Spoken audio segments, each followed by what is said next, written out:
Më 16 maj 2025, Tirana u shndërrua në qendrën politike të kontinentit, duke pritur samitin e Komunitetit Politik Evropian, ku morën pjesë 47 lider evropian. Nën moton Europa e re në një botë të re, unitet, bashkëpunim, veprimi përbashkët, samiti trajtoi sfidat kryesore të sigurisë, stabilitetit dhe bashkëpunimit në Europë. Në qendër të diskutimit ishin figura të rëndësishme si presidenti Emmanuel Macron, presidenti Vladimir Zelensky, kancelari Merz, kryeministrat Donald Tusk dhe Keir Starmer, ndërsa presidenti Donald Trump u bashkuan në mënyrë virtuale përmes telefonate. Mediat kryesore ndërkombëtare si Associated Press, Reuters, Frankfurter Allgemeine pasqyruan me vëmendje zhvillimet e samitit, duke cilësuar atë një moment kyç për të ardhmen e bashkëpunimit evropian, si për takimet bilaterale të mbajtura menjëherë pas tij. La Figaro cilësoi samitin si një sinjal të qartë për angazhimin e BE-s ndaj Ballkanit Perëndimor, ndërsa Reuters vuri theksin te mesazhi i unitetit përballë sfidave globale, si lufta në Ukrainë dhe ndikimet ruse. Kurse mediat italiane në fokus kishte pritja në gjunjë që i bëri kryeministri i Shqipërisë Edi Rama homologës së tij Giorgia Meloni. Përkundër kësaj johone mediatike, a kanë të njëjtin mendim dhe ata që jetojnë në Shqipëri. Njohësi çështjeve politike Ilir Vata, në një prononcim ka deklaruar se samiti evropian në Tiranë u zhvillua në një kohë me ndryshime gjeopolitike për shkak të kursit të ri të SBA-s ndaj Europës dhe qëndrimit për NATO-n dhe luftën në Ukrainë. Samiti evropian në Tiranë u mbajt në një kohë kur lufta dhe situata gjeopolitike po ndryshojnë nga kundërshtit për shkak të kursit të ri të SBA-s për sa i përket marrëdhënieve tregtare me Europën dhe qëndrimit në lidhje me NATO-n dhe luftën në Ukrainë.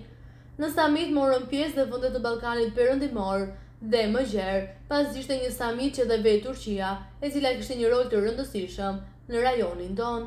Pra samiti në kontekstin politik ishte më i gjerë se sa një samit evropian dhe mund të thuhet se pjesët e samitit ishin vendet evropiane të së nesërmes, Europës së zgjeruar me vende ballkanike, ka shtuar Vata. Vata ka vlerësuar se samiti evropian kishte rëndësi të madhe politike, si në aspektin gjeopolitik, ashtu dhe për zhvillimet aktuale në Europë dhe në rajonin tonë. Ai ka shtuar se samiti dha një mesazh të qartë për zgjerimin e BE-s dhe nxitjen e Ballkanit Perëndimor drejt antarësimit. Tutje Vata është shprehur se ndryshe nga pasqyrimi në mediat evropiane, Shqipëria ka bërë si përparim, ashtu dhe hapa pas në drejtim të demokracisë. Në lidhje me pasqyrimin e Shqipërisë, ndryshe nga ajo që jemi mësuar të shohim nëpër mediat evropiane, them se Shqipëria ka bërë hapa përpara dhe pas, për sa i përket demokracisë në vend. Shqipëria ka përparime për sa i përket reformës në drejtësi, përpjekjeve për të luftuar korrupsionin, por Shqipëria mbetet një vend ish komunist me probleme të thella për sa i përket demokracisë në tërësi. Në Shqipëri po krijohet një shtet autokratik, sepse pengi së ardhmes është politika e vjetër që vjen nga e shkuara e regjimit komunist dhe man peng të ardhmen. Partitë politike si e majta dhe të djathta vijnë nga e njëjta shpejtë dhe errët e regjimit diktatorial që lan pas, dhe sot në Shqipëri ka probleme të thella me lirinë e medias, me të drejtën e votës, me kodin zgjedhor, standardet e jetesës, zbatimin e ligjit, me luftën ndaj krimit të organizuar, që është bërë pjesë e shtetit. Ndërkaq, publicisti dhe analisti nga Shqipëria Recep Shau ka deklaruar se samiti i Komunitetit Politik Evropian në Tiranë ishte si një shfaqje pa fuqi vendimarrëse, të shfrytëzuar nga qeveria shqiptare për propagandë. Ai ka treguar se çfarë lajmesh buruan nga Tirana në ditën që u mbajt samiti. Samiti i Komunitetit Politik Evropian në Tiranë nuk është samiti i Bashkimit Evropian dhe ky ekskursion i liderëve nuk ka fuqi ekzekutive të BE-s. Këtë është mirë ta dimë të gjithë ne shqiptarët që na impresionoi show e tallavaja politike. Mirë u bë që kryeministri Rama e ka blerë 10 herë më shtrenjtë këtë spektakël.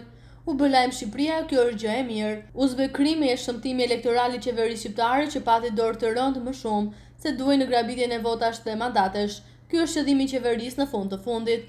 Dy lajme në fakt buruan fort nga Tirana, që shefat e Gjermanisë, Francës, Polonisë dhe Ukrainës folën në një telefonat me presidentin Trump dhe një gazetar i Reuters jashtë shëmbi zgjedhjet shokut Rama. Këto dy ishin lajmet më politike nga Tirana ditën e samitit. Shau ka folur dhe për sjelljen e Ramës gjatë samitit, duke e quajtur adoleshent dhe pa klasë, veçanërisht ndaj kryeministres italiane. Ai ka ironizuar promovimin e Ramës përmes pikturave dhe ndërtimin e subjekteve provizore në qendër të Tiranës, duke parë si përpjekje për vetlavdërim dhe për qëndrim të vëmendjes te figura e tij.